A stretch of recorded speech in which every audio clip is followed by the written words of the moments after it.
Halo, kembali berjumpa dengan saya, Hersman Arif, dan juga bersama dengan Bung Rocky Gerung dari Rocky Gerung Official. Jadi ini kerjasama Rocky Gerung Official dengan Forum News Network ini. Suasana liburan, suasana Natal, kita ucapkan Natal, Bung Rocky, supaya selamat merayakan kepada teman-teman Nasrani yang merayakannya ya. Ya, saya ucapkan selamat Hari Natal. Ya, Bung, ini Anda nggak kemana-mana nih, Bung Rocky? Enggak, saya Natalan dengan hutan, Oke, pinggir hutan. saya pikir Anda ikut pulang kampung ke Surabaya gitu dengan Bu Risma. Wah, nanti saya ikut Bu Risma, terus tiba-tiba Bu Risma balik lagi ke Jakarta, terus dia balik lagi ke Surabaya. Terus, Ya, memang lagi rame nih karena dalam kemarin sempat itu Bu Risma ketika pidato serah terima jabatan dia menyatakan bahwa dia masih rangkap jabatan, dia masih mondar-mandir Surabaya dan itu udah diizinkan oleh Presiden Jokowi. Coba sebenarnya seperti apa sih omongan persisnya Risma, coba kita dengar sebentar, Bu Rocky. Mungkin karena saya masih merangkap wali kota, jadi saya untuk sementara waktu kemarin saya sudah izin Pak Presiden, bagaimana? Enggak apa-apa, sudah Bu Risma pulang pergi. Saya cuma pengen ke Surabaya tuh ngeresmikan jembatannya Bu Erna itu. Saya buat jembatan ada air mancurnya Bu. Sayang kalau saya nggak ngeresmikan itu. Saya cuma pengen pulang itu sama ngeresmikan museum olahraga, karena di situ ada jersinya si Rudi Hartono, ada raketnya Alan Budi Kusuma. Saya pengen meresmikan itu untuk anak-anak Surabaya. Jadi clear Bung Rocky kalau dari omongan Risma tadi, karena dia mau resmikan jembatan yang ada air mancurnya katanya gitu. Katanya yang penting udah diizinkan oleh Presiden. Ini lucu juga ini ya, bisa rangkap jabatan antara menteri dan wali kota gitu.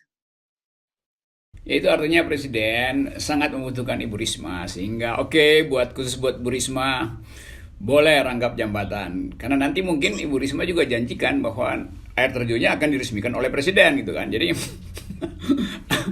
mungkin sama-sama punya kepentingan gitu, kira-kira kita berbaik sangka lah. Kan air terjun air terjun ya, air mancur. Air mancur.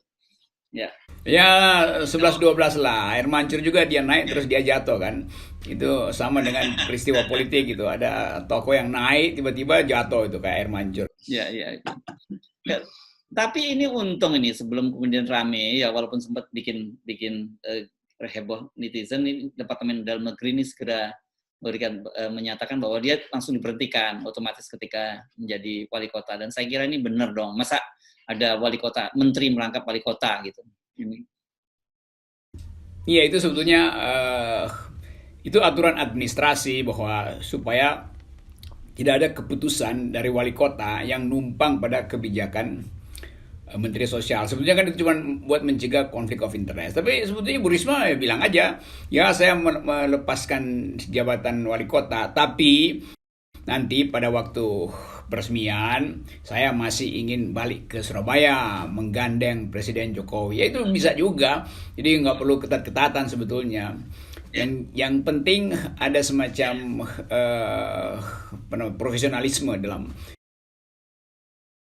menjalankan kementerian yang baru tuh. Dan mungkin Ibu Risma lagi berupaya untuk pindah persneleng dari persneleng yang berat itu di Surabaya, ngatur Surabaya, yang seharusnya yang tiap hari Ibu Risma harus turun jalan. Sekarang dia jadi Menteri Sosial, dan itu artinya membawahi satu wilayah yang sangat peka, yaitu keadilan sosial, dan itu nggak bisa lagi dengan sekedar ngomel-ngomel kan tentu. Kan orang ingat Bu Risma sebagai ngomel-ngomel. Nah tentu kebijakan Departemen Sosial nggak bisa dengan ngomel-ngomel, karena ini menyangkut anggaran besar. Ya, itu memang diakui. Tapi kita sebelum ngomongin ngomel-ngomelnya Bu Risma, kembali lagi, mungkin beginilah, kalau Bu Risma yang nggak paham, meskipun sebenarnya menurut kita juga aneh, karena ini kita bisa posisi thinking, ini pengalaman pertama jadi menteri, jadi beliau nggak paham gitu kalau bisa merangkap. Tapi yang aneh, Presiden juga mengizinkan, ini menurut saya agak mengherankan nih Bung Rocky, kan ini Presiden juga udah pengalaman yang kedua jadi Presiden gitu, bukan yang pertama. Kalau saya anggap juga nggak aneh Presiden begitu, karena memang sering beliau tidak paham tentang aturan-aturan dasar bernegara itu. Ya, Kan banyak hal yang diterabas oleh presiden. Jadi publik juga menganggap bahwa ya udahlah tuh mempersoalkan presiden dalam soal Ibu Risma itu juga mengingatkan berbagai macam kebijakan yang sebetulnya juga memperlihatkan ketidakpahaman presiden tentang aturan bernegara. Kan itu yang terjadi. nah, tapi sekarang kita kembali ke posisi Bu Risma ya. Kan setelah skandal, saya kira sebenarnya secara moral harusnya PDI tidak punya dasar lagi untuk menjadi menteri di Kementerian Sosial ya, karena skandalnya kan cukup memalukan begitu, dan kita berharap kan sebenarnya kalau muncul kemudian menteri dari partai lain bisa lebih objektif gitu melihat kasus ini. Kalau sesama PDI kan orang kemudian bisa dong curiga nanti ditutup-tutup ini banyak kasus yang belum terbongkar. Ya itu soalnya kan seharusnya itu memang harus bersih total karena tetap masih ada sisa penelitian atau penyidikan yang melibatkan kantor Kementerian Sosial dan harusnya ada orang baru di situ tuh supaya dia bisa membantu penyelidikan tuh. Tetap secara ilmu etis itu kalau yang ganti dari wilayah yang sama, dari wilayah politik yang sama, itu tetap menunjukkan bahwa ada yang masih tidak disembunyikan. Kan itu kebijakan Departemen Sosial kan pasti juga jadi agenda rapat PDIP karena yang bersangkutan menteri yang sebelumnya adalah bendahara. Nah, menteri yang sekarang juga adalah elite di dalam PDI Perjuangan, maka akan ada rapat di mana Ibu Risma pasti ikut di dalam rapat partai itu. Nah sebetulnya walaupun itu aturannya nggak ada, tapi aturan etis itu yang disebut social norm itu lebih kuat dari legal norm, dari norma hukum itu dalam soal public policy itu. Nah public policy itu kan dimaksudkan untuk memperlihatkan keterbukaan, memperlihatkan profesionalisme yang dasarnya hanya pada pengabdian sebagai public servant, sebagai pelayan publik. Nggak boleh ada identifikasi sedikit pun dengan partai. Nah bahkan dalam tingkat itu sebetulnya Departemen Sosial itu mesti kasih orang yang profesional aja, orang yang betul-betul paham tentang public policy dan nggak perlu dari partai karena ini menyangkut kemaslahatan rakyat yang sangat peka untuk dimainkan atas nama partai tertentu untuk nampung suara. Ini apalagi yang bekasnya adalah koruptor sekarang diganti dari partai yang sama itu kan, itu juga harusnya PDIP menganggap kami bertanggung jawab secara moral karena itu kami tidak akan mengirimkan calon kami. Mungkin sama seperti Gerindra itu, dan PDIP kan dapat jatah juga di pergantian menteri KKP itu kan, Menteri Kelautan dan Perikanan. Jadi soal-soal semacam itu yang orang anggap dalam keadaan bencana masih cari keuntungan politik juga tuh. Dalam keadaan bencana di Departemen Sosial keuntungan politik bahkan masih diperoleh oleh PDIP. Itu pertimbangan publiknya begitu. Tapi tentu Presiden tidak mungkin membatalkan jatah itu karena itu semacam hak historis dari PDI Perjuangan. Iya. Nah sekarang soal figur Risma tadi kan Anda nyebut Pak marah-marah, dia ngaku sendiri sih ketika dalam pidato terserah terima jabatan dia bilang bahwa dia memang suka marah-marah tapi nggak perlu takut kata dia, kalau dia marah itu ya setelah itu selesai gitu. Saya jadi ingat Bu Risma pada waktu itu yang marah-marah besar ketika Taman Bungkul ya, bunganya rusak begitu ya, Bung Rocky diinjak-injak oleh kalau nggak salah promo pedagang es kalau nggak salah. Tapi saya kemudian pernah mengkritik karena betapa marahnya Bu Risma ketika tamannya rusak, tapi ketika jalan utama di Surabaya ambles karena ada pembangunan rumah sakit Siloan gitu, kita nggak dengar sama sekali marahnya ini. Menurut saya ini dua hal yang kontras ini. Ini saya menuntut konsistensi dari beliau. Apakah bisa juga dilakukan yang sama? Saya selalu melihat profil orang itu di dalam latar psikologi itu, khususnya pejabat publik. Nah, Ibu Risma itu tentu ada trait, ada bawaan sikap yang selalu ingin frontal. Frontal itu baik karena dengan sendirinya kita tidak menyembunyikan pikiran kita melalui bahasa tubuh. Jadi Ibu Risma bisa dibaca secara telanjang melalui ekspresi fisiknya tuh, yaitu marah tuh. Tapi kita juga mesti bedakan marah karena ada kebijakan yang dilanggar sehingga si pejabat itu merasa kok kebijakan saya dilanggar, atau marah karena ada perasaan bahwa ini punya saya loh, ini saya yang bikin loh. Itu beda itu loh. Kalau dia marah karena kebijakan, dia tidak ditegur di depan publik. Jadi dipanggil ke kantor kan. Tapi kalau marahnya langsung pada manusianya, itu artinya personal lebih kuat. Itu sama seperti ya presiden tiba-tiba bertemu dengan rakyat terus omelin rakyat yang buang sampah misalnya tuh. Itu nggak bisa begitu, itu karena itu menghina, karena belum tentu si rakyat itu lakukan sesuatu karena dia ingin berbuat kriminal. Si anak muda di Surabaya belum tentu dia dengan sengaja mau melakukan perusakan itu kan. Tapi Ibu Risma langsung marah secara personal, itu yang saya bedakan tuh. Nah ditegur sebetulnya diundang ke kantor supaya itu disembunyikan dari publik, tapi dia diomelin. Karena ini menyangkut pride orang. Nah demikian juga kalau Ibu Risma pindah ke Jakarta, lalu perangai itu masih ada, nanti orang bingung membedakan apakah Ibu Risma marah karena kebijakan atau marah secara personal gitu. Itu rumitnya di situ, dan Ibu Risma memegang kendali yang sangat besar, ada banyak dirjen di situ sampai dinas sosial segala macam. Itu yang nanti kita lihat bagaimana perubahan sikap dari Ibu Risma dengan memperoleh jabatan yang lebih tinggi itu. Ya, Anda benar ini. Kelihatannya kesan bahwa itu gua yang punya, gitu kalau bahasa anak Jakartanya itu nonjol. Kenapa? Karena selain kasus Taman Bungkul yang sekarang ini juga alasannya begitu, dia merangkap jabatan sebagai wali kota Surabaya karena dia merasa dia membangun jembatan dan kemudian museum tadi. Karena itu dia merasa harus dialah yang meresmikan gitu.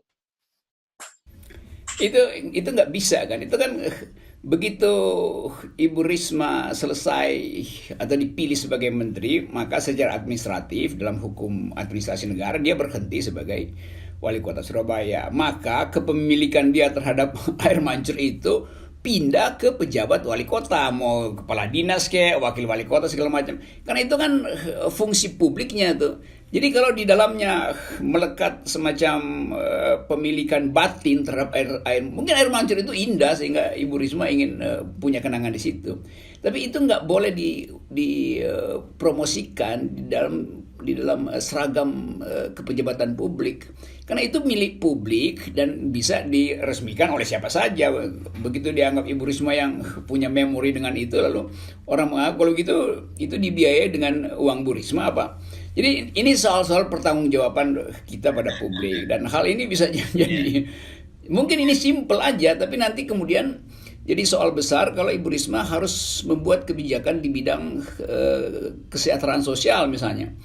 Lalu Ibu Risma akan bilang, tunggu saya ya, saya masih ada urusan sedikit, maka tolong ditunggu, saya akan datang ke sebuah daerah.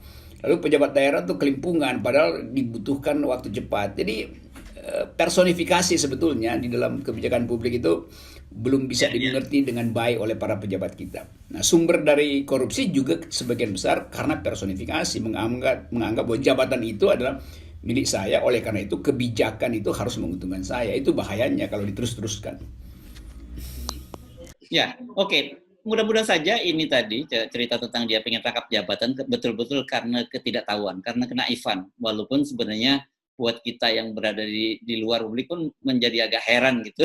Ada seorang wali kota dari 2 periode dan kemudian tidak tahu tertib administrasi atau aparatur pemerintahan gitu. Ini menurut saya sangat mengherankan, Bung Rocky.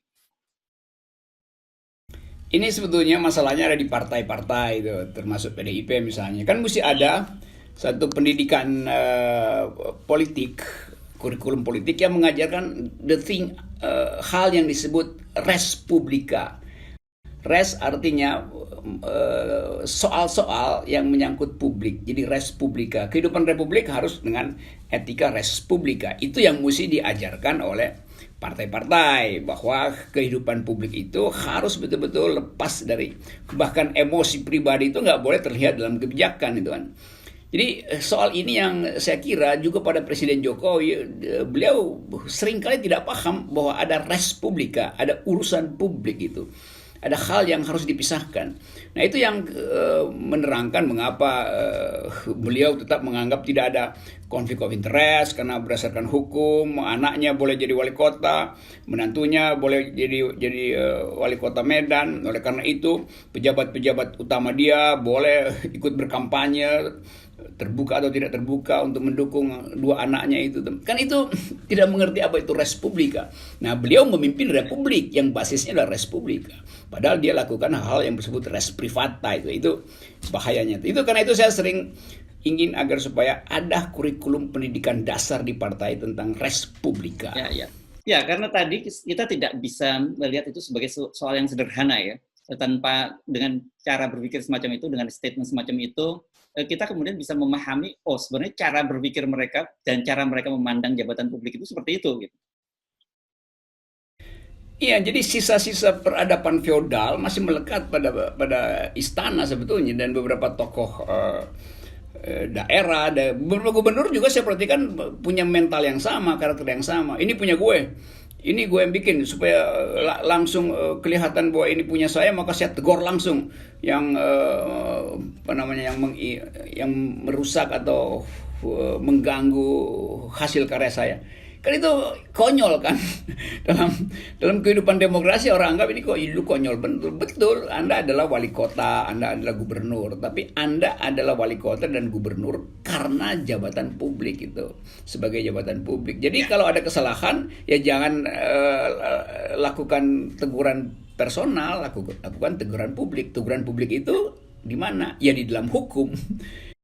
Kan harusnya dipanggil atau diundang kalau ingin sekedar menerangkan, atau ya laporin aja langsung sebagai pelanggaran hukum ringan kan, supaya nggak terlihat arogansi dan pameran. Kadang-kadang juga itu soal pencitraan tuh, ingin mencitrakan diri sebagai pemimpin, dan itu nggak diperlukan sebetulnya. Nah ini satu hal lagi nih, kita tahu bahwa jabatan menteri itu adalah jabatan politik begitu, jadi artinya ya kewenangan presiden untuk menunjuk. Tapi seorang kepala daerah tingkat lokal, katakan walaupun Surabaya itu kota besar ya, tapi tetap saja kan skupnya itu lokal banget, dan tiba-tiba melompat menjadi seorang menteri dengan tugas yang berat dan beban politik yang berat. Menurut Anda, apakah ini ada karena akan muncul persoalan-persoalan tersendiri? Pasti akan ada persoalan, karena itu lompatan politis sebetulnya, bukan lompatan profesional itu. Memang orang akan bilang lah, Pak Jokowi aja dari wali kota bisa jadi presiden, apa susahnya dari wali kota jadi menteri? Tapi orang juga bisa bilang itu buktinya karena itu mengakibatkan amburadul kebijakan karena lompatnya kecepatan itu. Jadi itu juga menandakan bahwa mungkin PDIP nggak punya kader lagi tuh, sehingga mesti dari ambil Ibu Risma. Sebetulnya itu merugikan dari segi kota. Kalau kapasitas Ibu Risma itu membereskan birokrasi, lilitan birokrasi di Surabaya, ya biarkan Ibu Risma lakukan itu sepenuhnya. Jadi beliau justru dapat beban baru yang mungkin di bawah kapasitasnya tuh. Sebagai menteri sosial, dan itu harus hanya akan berhubungan dengan sistem birokrasi yang jelimet, yang ya saya percaya bahwa beliau akan mengandalkan banyak staf khusus, ahli-ahli itu biasa aja. Tetapi lagi-lagi ini artinya ada krisis kader di dalam partai PDIP, sehingga harus meminjam Ibu Risma dari Surabaya dipindahkan ke Jakarta. Tetapi bisa juga dianggap bahwa itu memang dikader oleh PDIP karena pertimbangan macam-macam, seperti Jokowi dari Solo pindah ke Jakarta, lalu jadi gubernur, lalu jadi presiden. Ibu Risma juga mungkin begitu, setelah jadi menteri sosial, dipasang buat jadi gubernur DKI, lalu diproyeksikan jadi presiden di 2024. Bisa aja semacam itu. Tapi kita tetap ingin lihat buat ya. Jadi ini berkaitan dengan strategi jangka panjang dan gitu ya, strategi besar dari PDI menguasai baik politik di Jakarta maupun nasional gitu. Iya, itu satu teater besar memang sedang disiapkan oleh PDIP kan, karena mungkin aja akomodasi dengan Prabowo tidak lagi prospektif, dengan kader lain tidak lagi prospektif, maka beberapa tokoh daerah itu diminta untuk mulai berkumpul di sekitar Monas. Kira-kira begitu kan? Sebagai kaderisasi 2024. Ya boleh aja, nggak ada soal aja. Tetapi harus juga fair bahwa pada saat yang sama biarkan oposisi melakukan kompetisi politik. Jangan oposisinya ditahan, ditangkepin, dikasih borgol, sementara yang berposisi justru dibiarkan untuk punya kemampuan dengan memanfaatkan momentum dan jabatan negara untuk melanjutkan dinasti gitu. Kira-kira itu kritik saya. Saya kira ini rencana Anda ikut pulang kampung dengan Bu Risma ke Surabaya perlu dibatalkan, Bung Rocky, karena dari kementerian sudah diputuskan dia diberhentikan otomatis sebagai menteri. Jadi mari kita tetap bertahan liburan saja di Jakarta. Ya, saya liburan di Sentul. Di Sentul banyak sekali air terjun. Oke. Terima kasih, Bung Rocky. Ya, ya, salam.